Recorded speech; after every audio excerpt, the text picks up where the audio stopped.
खरं तर मीही सांगलीतून लोकसभेचा उमेदवार होतो महाविकास आघाडीचा। आमचं 7 तारखेला मतदान झाल्यानंतर आदरणीय नेत्यांचं साहेबांचं मी प्रचारासाठी इथं आलेलो होतो। खरं मी ज्यांना राजकारणामध्ये आदर्श मानतो ते असे आमचे मार्गदर्शक आदरणीय लंके साहेब यांना आज निवडून आल्यानंतर पहिल्यांदा भेटण्यासाठी इथं आलेलो आहे नगरमध्ये। आज सदिच्छा भेट होती, सदिच्छा अभिनंदन शुभेच्छा सदिच्छा भेट होती आजची। चंद्रहार पाटील असो किंवा आमचे संतोषराव यातळ असो, आम्ही एकदम जीवाभावाचे मित्र आहे।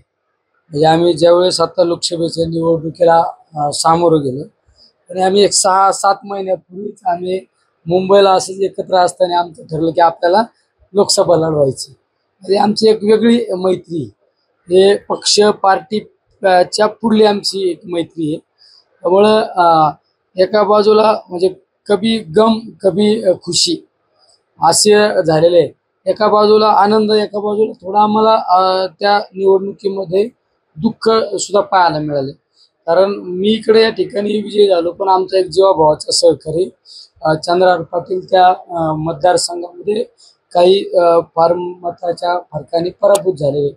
ठीक आहे, अपयश ही यशाची पहिली पायरी असते। कारण पैलवान हा थांबणाऱ्यातला नसतो, तो खेळाडू वृत्तीचा असतो। त्यामुळं आपल्याला या निवडणुकीमध्ये कुठं कुठं आपण कमी पडलो याचा अभ्यास करून येणाऱ्या निवडणुकीमध्ये आमचे पैलवान निश्चित पुढल्या निवडणुकीला अधिकाधिक ताकदीने सामोरं जातील, हा एक आम्हाला विश्वास आहे।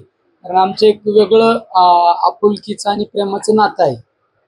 लोकसभेला तर तुम्हाला त्यांच्या प्रचाराला जाता आलं नाही, विधानसभेचं काय? मला जाता नाही आलं लोकसभेच्या निवडणुकीच्या प्रचाराला, ती माझ्या मनात ती खंत आयुष्यभर असणार आहे।